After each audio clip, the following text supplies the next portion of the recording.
The scene began with Mena searching through a pile of sealed DNA folders from a unsettled camera position. Panic was a mask on her face. Fans are taken aback, thoughts whirling. Was it evidence of a well-planned act of sabotage or a covert scandal?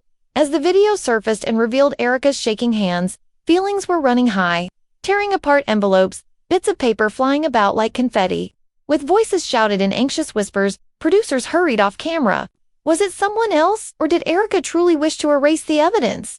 Yanking the strings as stories circulated, the family became split. According to some sources, Erica was attempting to conceal a paternity scandal, but others maintained that a rival cast member set her up in order to maximum dramatic effect. One thing became evident as social media feeds surged and phones rang. This wasn't just a production error. Everyone is wondering who stands to gain from these lost files. And when the truth comes out, who will be held accountable? As we explore the pandemonium behind the scenes, unearth contradictory testimony, and pose the crucial question, stay tuned. Is there a genius behind the ultimate DNA file collapse? Or was Mena acting alone? Erica stood backstage, her hands shaking. The paperwork is covered in deep shadows from the antiseptic buzz of the production truck lights. She gripped the white manila envelopes with a confidential stamp on them, included the DNA findings that might change the definition of many relationships on Love and Hip Hop Atlanta. Rumors, murmurs of covert paternity testing, covert betrayals, and a scandal so explosive that it might alter the whole cast dynamic startled fans. When the unapproved camera angle saw Erica searching through the files and ripping off their edges with an almost palpable sense of desperation, emotions were running high. Erica had been nervous in the days before the retreat. She had overheard rumors that someone was unsure of Kai's biological paternity. She whispered to Carly, read about her worries over coffee. I am unable to. She stirred her coffee and admitted, shake this feeling so hard that it rippled the foam. What if Mondesi's DNA findings reveal more than we currently understand? Akali brushed a lock of platinum blonde hair behind her ear as she shrugged. You know how sensitive he is, girl, so don't start that mess. But Erica, who is usually the investigator, was unable to ignore it. Under the pretense of discussing a scene, she sneaked into the production office that afternoon and discovered the locked cabinet containing the papers. She was caught in the light of a flickering fluorescent tube by Amber, a junior producer. Why are you back here, Erica? Amber trembled in her voice with unexpected. With her heart pounding, Erica faked a grin. Just checking on some documents. Related to continuity? Lying, she tapped the door of the cupboard. Amber nodded and backed off along the corridor, hesitating as suspicion began to grow. With her heart thumping in her ears, Erica let out a breath. The sealed, unmarked DNA envelope was within the cabinet, ready to be unveiled on television with the potential to split families. Pulling one free, she looked at the names printed. On the top, Mendez, Scott, and Kai Frost. The inference was obvious, but the others were out of sight. Later that evening, personal lives were going to make the main page. In a dimly lit coffee shop close to the studio lot, Erica met with Tasia K, a reliable confidant. Erica handed the envelope across the table, and everyone's eyes widened. Erica said, "Look at this." As she leaned closer, Tasha grasped the paper with a trembling palm and said, "It's the proof I've been looking for." She said, "If this gets out, it's big. Mendez is going to go crazy. Yandi is going to feel deceived." Rashida and Kirk caught in the crossfire. Erica felt a throb of emotion in her chest. She was aware of the power. Those documents were in possession. She urged, "We have to protect ourselves," and put a plastic sleeve over the package. Everything will be ruined if someone releases this. Reports that the data had disappeared arose the next morning. While team members searched every inch of the set, production paused. Where have they disappeared to? The executive producer paced in front of the monitors that displayed the live feeds and demanded, who was able to access it? Fingers pointed, whispers circled. Erica joined the search party while pretending to be shocked. Her eyes darted from the terrified crew to the closed cabinet, now empty. As her face was caught on camera, a moment of terror, a tightness around her eyes, a pause before she looked around the room for witnesses. Fans analyzed every frame, despite the producer's later claims that it was an accidental reaction. A competing cast member, Sierra, spotted an opening among the confusion and became certain that Erica was concealing something. She tweeted something. Mysterious files deleted, but there are still secrets. Are you aware of who you are? The social media stream went viral. Supporters choose sides. Others stood up for Erica, claiming she must have been attempting to prevent the evidence from being leaked. She was accused by others of planning the disappearance. As rumors circulated, emotions were running high. that in order to hide a scandal involving her own family, Erica had ruined the DNA findings. With pictures of Erica's mother and father becoming viral, the family was split, displaying signs of distress during an unexpected onset appearance. "We are heartbroken," her mother said to a blogger in the community. Her voice was filled with tears. "We never thought our daughter would be involved in such a problem." "Yandy," challenged Erica in a private group conversation. "What's happening?" With her fingers speeding across the keyboard, she demanded. There was a foreboding quiet after the statement. "Fans are calling you a saboteur." Prior to Erica's last response, "I did what I had to do." That succinct yet impactful statement fed the flames. A few seconds later, Yandy responded. Behind the scenes, Mendes replayed the video, showing Erica opening the cabinet with a worried smile, saying, "You can't wipe away evidence and expect us to be okay." In a betrayed tone, he contacted Kirk Frost and demanded explanations. He punched the walls of his green room and remarked, "She was my friend." Although Kirk didn't give much comfort, he agreed to meet with Yandy and Erica in the hopes of mediating before things got out of hand. Producers discovered a blazing trash can behind the set the night before the next shot thanks to an anonymous tip. The story spread very immediately, and among the charred paper were pieces of evidence that might never be rebuilt. Scorched edges, illegible scrolls, and traces of the DNA packets. Files discovered burned, fans exclaimed, images circulated. Conspiracy theories were wild. Had someone planted the burned files to implicate Erica and divert attention from another controversy? Or was she attempting to conceal a hidden paternity claim of her own?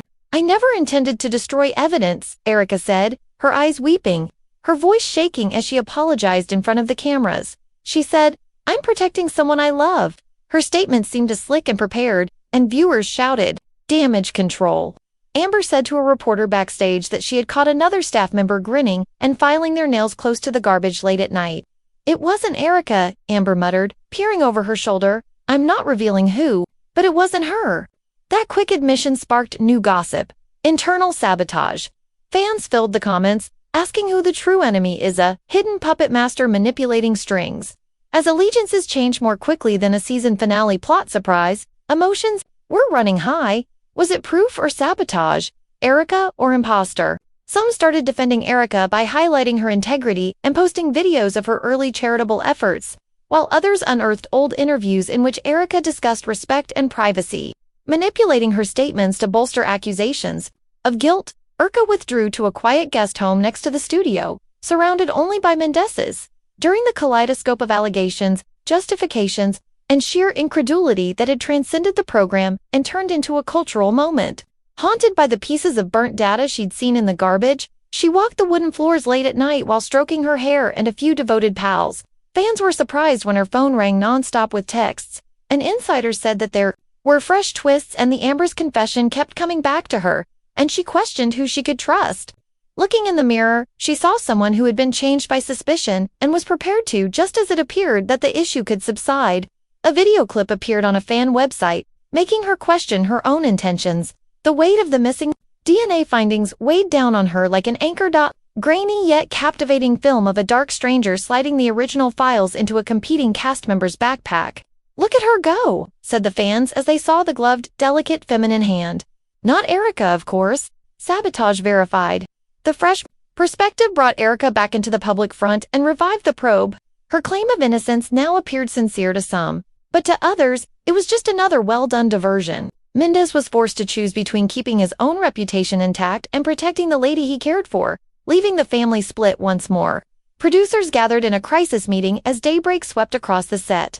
The season was in danger of being derailed by the missing DNA data, the incinerated scraps, and the released sabotage film story. The choice was made. The controversy would be directly addressed in a special episode. The truth would be pursued, secrets would be revealed, and cast members would be interrogated. Primetime cameras glare. Regardless of the result, one thing was definite.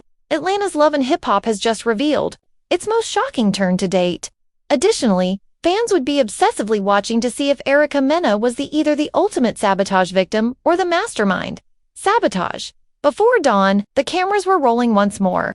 As producers were ready to broadcast the special program, the team was working feverishly. Every footfall reverberated across the studio's lengthy hallways, making even the normal conversation feel uncomfortable. When the executive producer got onto the stage, the actors went silent.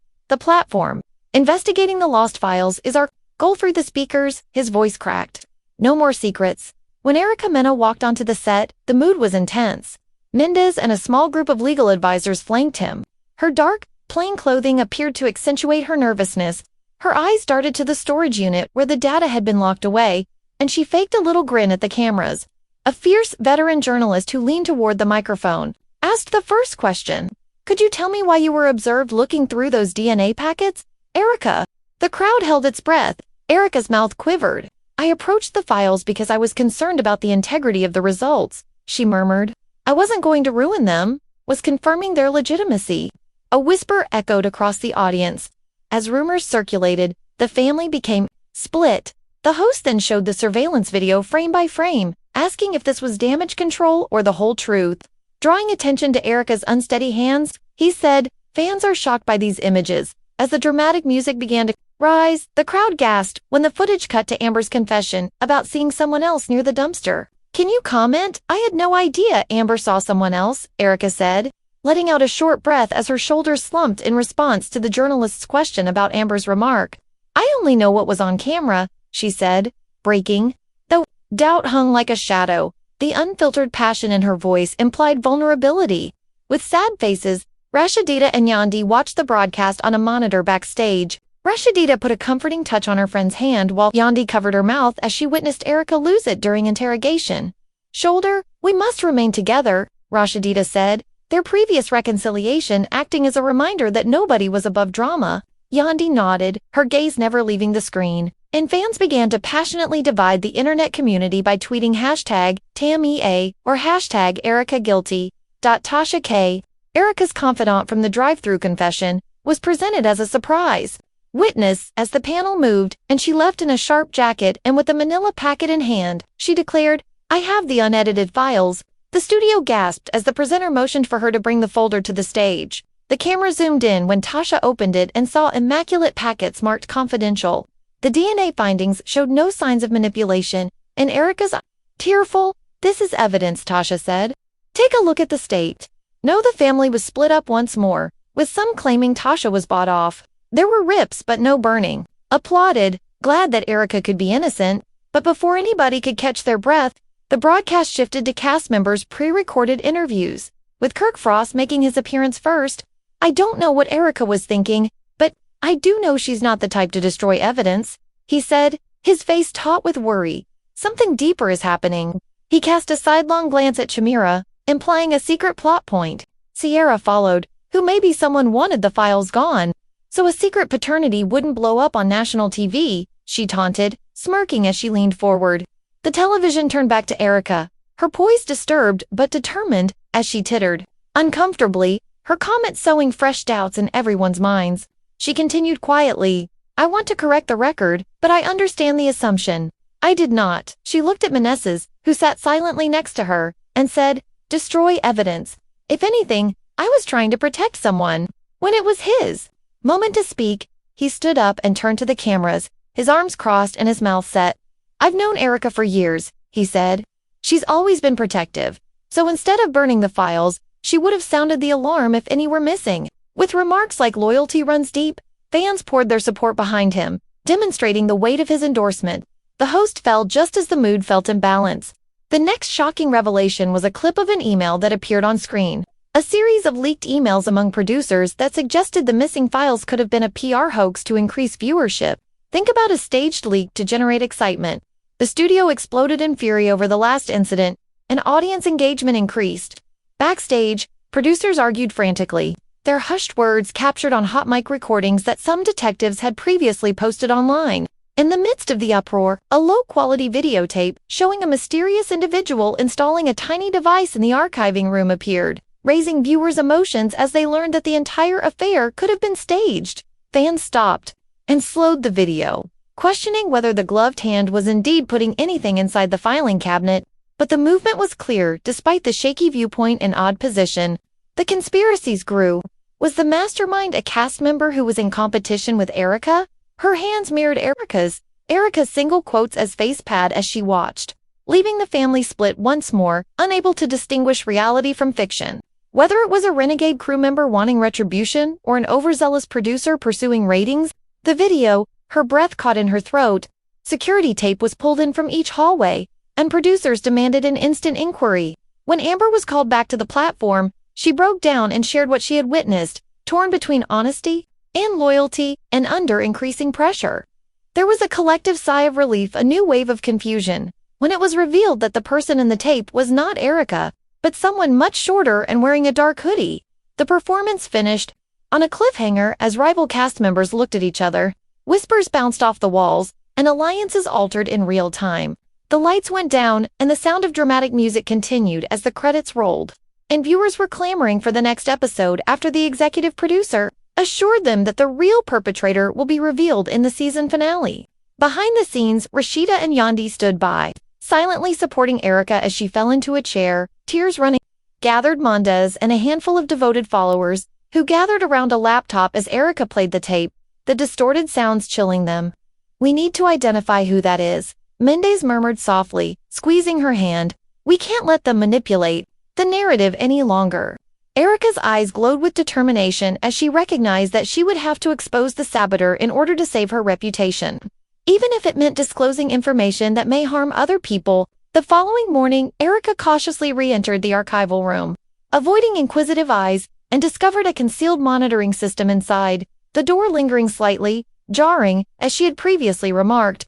Her thoughts raced as she gripped the memory card, hoping it included film of the person in the hoodie, and disconnected the camera above the file cabinet, its lens pointed at the DNA packets. Was it someone who was envious of her success, or someone who harbored resentment toward the Frost family who had the means and the will to destroy the evidence? "I believe this is the proof you need," Erica replied steadily as she handed the memory card to the executive producer a few hours later, while the production office hummed with activity. After inserting the card into his laptop, the producer hit play on the blurry video, which showed a person entering the room covertly about midnight and searching through the files with gloved hands before shoving them into a rucksack. The crowd, gathered around the screen, gasped as the figure turned, revealing the arc of their jaw and the faint outline of a hairstyle that matched one of the less well-known crew members. Jason, a sound technician who frequently argued with Erica over scheduling and shot, the silhouette revealed a distinct gait and stature. Instructions. Questions arose when Jason's face sprang onto the screen, sending shockwaves across the group. Why would he do this? Jason was challenged by producers, who denied any participation. Right away, when Amber and another assistant producer verified that they had seen Jason near the dumpster that same night, Jason's alibi was disproved. Jason broke down. "I was promised a promotion if I helped orchestrate a ratings boost," he said, his voice shaking under pressure. "Admitted that they wanted drama and that I needed the job, and that Erica was too flawless and controlled." The ensemble was rocked by the discovery, which had a quick repercussion since the mastermind had been hidden in plain sight. Leveraging Erica's anxiety to build a fabricated controversy, suspension papers were signed in front of cameras as Jason was led. Off the set, the executive producer accepted responsibility, acknowledging that certain officials had approved the prank without taking into account the emotional cost. His voice cracked as he remarked, "We lost sight of humanity in the pursuit of sensational content." Erica watched him talk, feeling a wave of relief as the suspicion finally subsided. Mendez wrapped Rashida and Yandi exchanged relieved smiles as the truth dispelled their previous concerns. But the victory seemed bittersweet. He put his arms around her and kissed her gently on the temple. In front of the camera, Erica stood on a makeshift stage as the cast assembled in the central courtyard of the studio. "Today we uncovered the truth behind the missing DNA files," she said calmly but resolutely. "No one individual ever intended to undermine this. The use of our private lives as a weapon to increase ratings was a concerted endeavor. I apologize. I apologize to everyone I doubted, including those who supported me, for my fear and my silence." The crowd erupted in cheers and tears as she revealed her secret. Supportive comments were left by viewers at home, who praised her bravery and openness. The producer made an unexpected revelation as the cameras panned out, showing the whole group standing together behind Erica. "Going forward, we'll be taking action to protect our cast's privacy and dignity. Sensational plans are over." The team cheered, hoping that the days of contrived turmoil were over. Erica glanced at the faces of people she had previously viewed as enemies. In the days after the unique revelation, serving as witnesses to her vindication. Since viewers could relate to Erica's path from suspicion to vindication, The show's ratings skyrocketed not because of controversy, but because of its genuine narrative. Seeing themselves reflected in her fear and tenacity, Erika Mandis, Rasida, and Yandi gave open interviews in which they talked about the value of loyalty above ratings and truth over sensationalism. The story had changed. The decision to finally choose integrity was a source of pride for fans of their favorite reality program. As the season went on, the DNA file controversy turned into a pivotal moment that taught us the value of being truthful and the perils of pretending to be dramatic. Unhaunted by burnt paper or whispered theories, Erika returned to the set with a newfound sense of confidence. As a reminder, she kept the recorder in her pocket. Once the truth is grasped, it can never really quiet it down. The next morning, feeling the weight of every whisper that followed her down the hallways, Erika walked onto the set. Even if it was validated in front of the yet, uncertainty still hung over her like a dark cloud. She saw crew members looking at each other fervently. As she passed the trailers, when she passed in front of them, their eyes flitted away. No direct sabotage charges had been brought against her. However, every unanswered question and every piece of burned paper that reappeared in internet rumors fed the rumor mill. At the soundstage's edge, she stopped, inhaled deeply, and reminded herself that truth wasn't always felt like a party. It seemed burdensome with duty at times. The daytime scenes, which were designed to highlight vulnerability and healing, were arranged around family discussions. Rashida and Yandi were seated in the room when Erika walked in. The two pals were talking quietly while leaning close to each other. Erika joined them once the cameras started rolling, beaming as she gave her lines. However, the performers' eyes locked in an unconscious recognition of how reality had influenced their performance in between takes. Erika traced the shape of her body as she lowered her eyes to the table. Glass of water. She questioned whether the audience back home would see the brittleness of the ties that had developed behind the scenes, looking past the stage grins. Later, Erika was by herself in the makeup trailer during a lunch break when silently, Amber entered. Amber muttered, "I apologize for this morning," as she took a seat in the corner. Despite the obvious footage, individuals continued to ask questions. With a tired smile, Erika said. Amber nodded, her displeasure etched on her face. "I know. It seems like the more proof we show, the more they want to dig." She hesitated, then said quietly, "But you showed the world who you really are. There's always someone ready to twist your intentions. Sometimes I question whether it was worth it to unearth the truth. The cost has been greater than I anticipated. That's important." Erika closed her eyes for a while, allowing Amber's words to settle before responding. Mondays was there to comfort her as work restarted, and they captured a sequence in which he grasped her hand tenderly and pledged her allegiance in the face of uncertainty. When the director called cut Mendez, he clutched Erika's hand and said, "We'll get through this," echoing their actual experiences and making it difficult to distinguish between fact and fiction. "I believe you," she muttered, even while a quiver of nervousness remained in her chest. She leaned into his embrace, finding strength in his resolve. Every sentence